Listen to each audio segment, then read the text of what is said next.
Sophia stood by the window, watching Marco load the last bags into the trunk. The children, Chiara, Luca, and Matteo, were already in the car, joyfully anticipating the trip.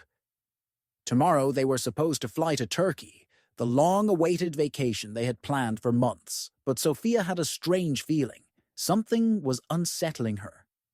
Until recently, Marco had been attentive, even gentler than usual, but in the last few days he had changed, becoming distant and cold. She blamed it on fatigue from work, but something still gnawed at her. "Mom, when are we going?"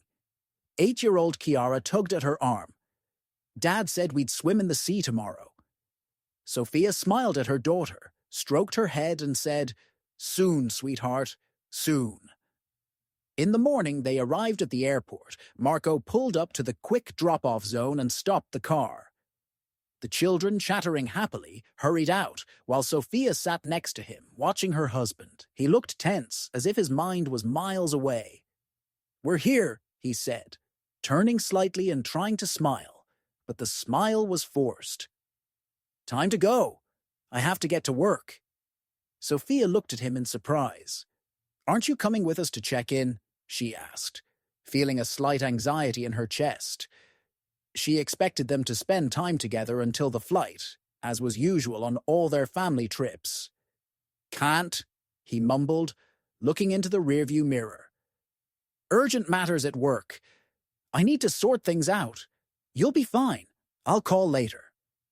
Sophia frowned but didn't argue. She knew Marco had been working hard and was constantly busy lately. Nevertheless, something bothered her. "Okay," she said softly, feeling a tremor inside. "Call when you finish." "Of course," Marco replied, quickly opening the trunk to help pull out the suitcases. "Children, obey your mother and behave. Well, let's go." Chiara and Luca got out of the car, grabbed their backpacks, and rushed to Sophia. "Dad, will you join us on vacation later?" Chiara asked, turning to him hopefully. "We'll see, sweetheart. We'll see," Marco answered vaguely, getting back into the car and starting the engine. "Bye for now. See you." Sophia and the children stood on the pavement, watching his car quickly drive away from the parking lot, disappearing among other vehicles. She watched him go for a long time, feeling mounting anxiety. "Mom, let's go.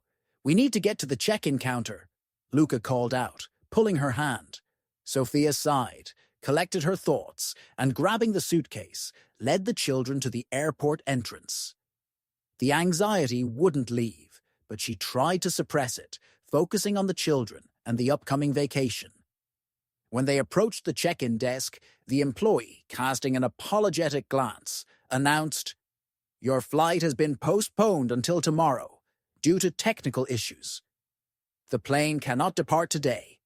We can offer you a hotel, or you may return home." Sophia felt everything inside turn cold. The children began to murmur quietly, upset that the vacation was being delayed. She took out her phone and tried to call Marco, but each time she heard the same thing: busy. She tried again, but to no avail.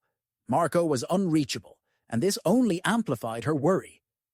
"Mom, what now?" Chiara asked, looking at her bewildered.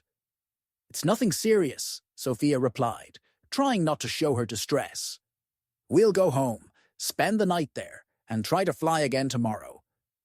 She quickly called a taxi, and within minutes, the car was waiting at the exit.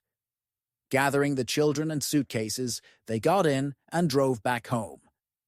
Sophia looked out the window, trying to calm down, but the thought kept spinning in her head. Why isn't Marco answering? Returning to their apartment with the children, Sophia decided to call Marco later. The apartment was empty and quiet. The children scattered to their rooms, and Sophia took off her jacket and headed to the kitchen. Suddenly, she noticed a strange, sweet scent she couldn't place. Like a stranger's perfume, she stopped sharply, her heart pounded. Looking around, she realized something was wrong. "Mom, whose shoes are these in the hallway?" Chiara suddenly shouted from the corridor.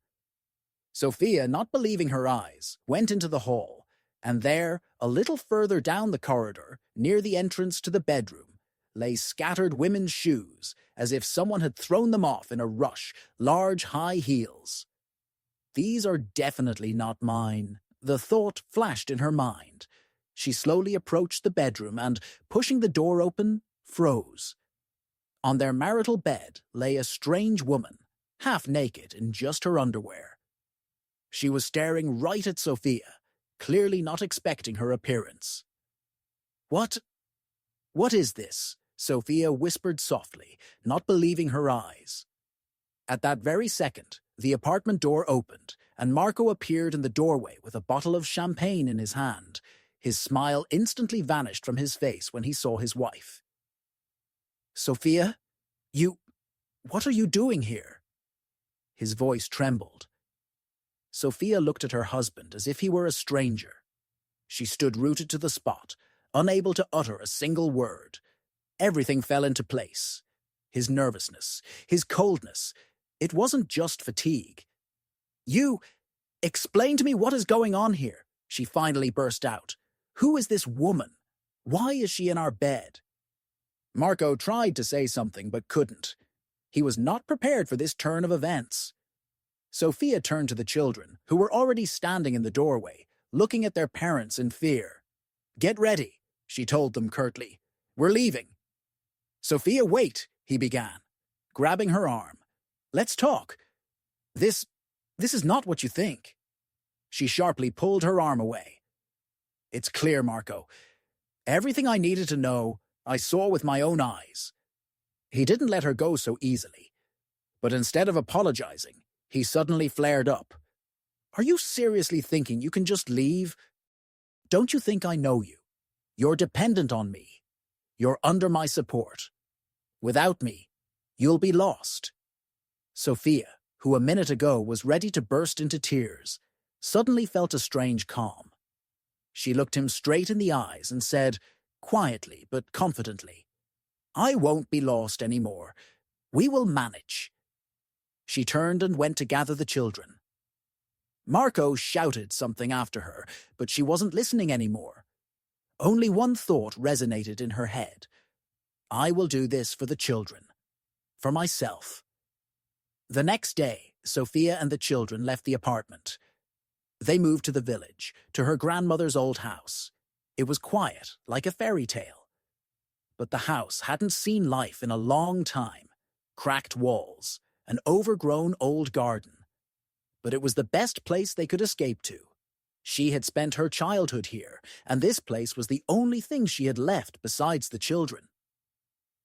"Mom, are we staying here long?" her elder son, Luca, asked, helping unload things from the car. "I don't know, son, honestly," Sophia replied, looking at the old house.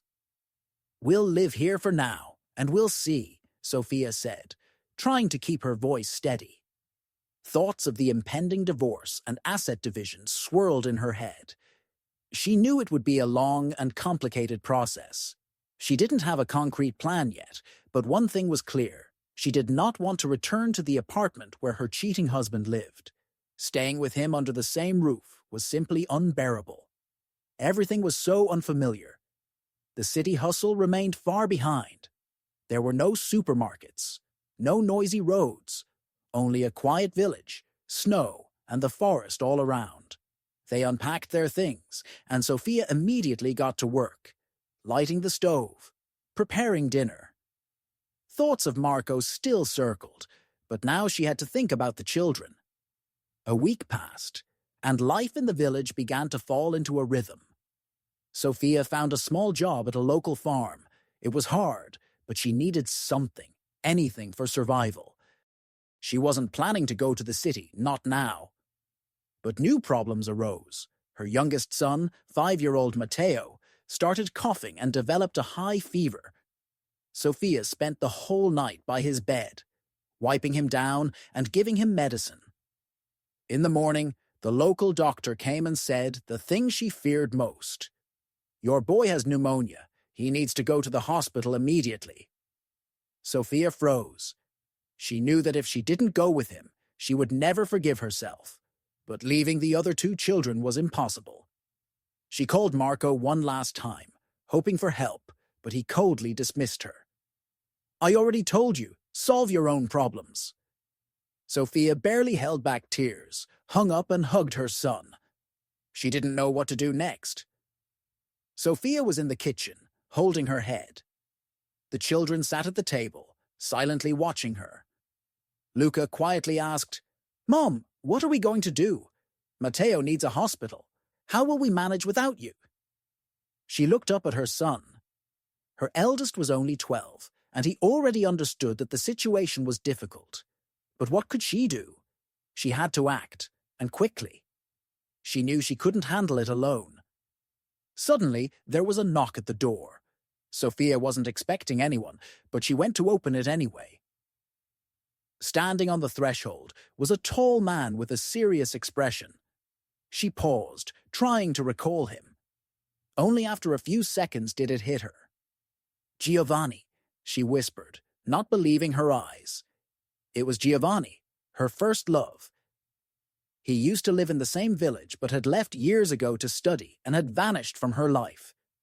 Now he stood before her, older, with a slight grey at his temples, but still the same Giovanni she had once known.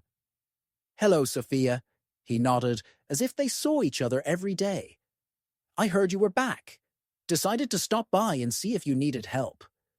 Sophia was silent for a couple more seconds, but then it was as if a dam broke. "Matteo is sick, Giovanni. Pneumonia. I don't know what to do. He's so small, and I'm alone with the children. Marco, he didn't even help." Giovanni listened to her calmly, then nodded. "I'm a doctor, Sophia. I work at the district hospital now. Let me check Matteo. Maybe we can do something here." She immediately agreed, as if grasping for a straw. He listened to the boy's breathing and delivered the verdict. "Pneumonia, a serious but not fatal case. He needs to go to the hospital, but don't worry. I'll make arrangements.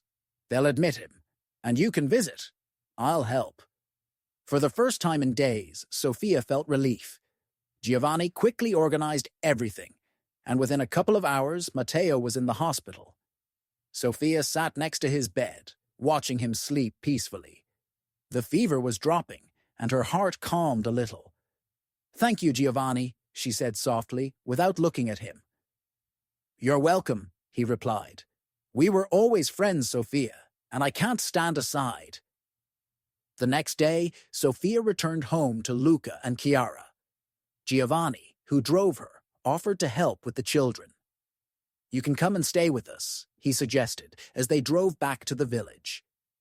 "I have an apartment in the city, very close to the hospital. It will be easier to visit Matteo, and I'll help look after the children." Sophia was conflicted. She felt awkward accepting such help, but she had no choice. Staying alone with the children in the village and commuting to the hospital every day was practically impossible. She thought about Marco. If he had offered just once, but he had simply thrown her and the children out of his life. "I'll think about it," she said. "I don't want to impose." "Don't be silly, Sophia," Giovanni replied. "You're alone with the children, without a husband, without help. The village is no place for you right now. Move to the city for a while, and then we'll see." She was silent, considering, but finally nodded. "Okay, Giovanni. Thank you." A few days later, Sophia, Luca, and Chiara moved into Giovanni's apartment. It was modest but cozy. They were warm and safe, and most importantly, close to the hospital where Matteo was being treated. Every day she visited her son, and the doctors said he was recovering. Sophia tried not to show her anxiety to the children, but Giovanni was always there, supporting her. Several weeks passed, and life began to stabilize. Matteo recovered and was discharged from the hospital. Giovanni continued to help, and the children grew accustomed to his presence. He often came home, brought groceries, and helped Luca with his homework. One evening, as they were sitting at the kitchen table having dinner, Giovanni suddenly asked, Sophia, what now? She looked at him, not immediately understanding the question. What now? How will you live? Sophia thought about it. Her life had drastically changed in recent months. Marco still hadn't called or inquired about the children. She had already filed for divorce and understood there was no turning back. But what next? I don't know, honestly, she confessed. For now, I need to find a job. And then... And what if I say I want you to stay? Giovanni asked, looking at her intently. Sophia looked at him in surprise. Stay here? With you? Giovanni nodded. I don't want you to leave. I don't want you to be alone again. You know that yourself. We'll all be better off if we're together. Sophia was silent, but one thought was clear. She no longer wanted to be alone. She felt calm with Giovanni. He cared for her and the children, and with him, she felt safe. Let's try, she finally said softly, lowering her gaze. Giovanni took her hand and smiled. For the first time in a long time, Sophia felt that everything would be all right. Sometimes people betray you. Sometimes you have to start over from scratch. But Sophia knew one thing. She wouldn't be afraid anymore. A new life awaited her, and perhaps she had finally found the man who wouldn't betray her. Marco was in the past, and in the future, a new family awaited her, built on trust and love.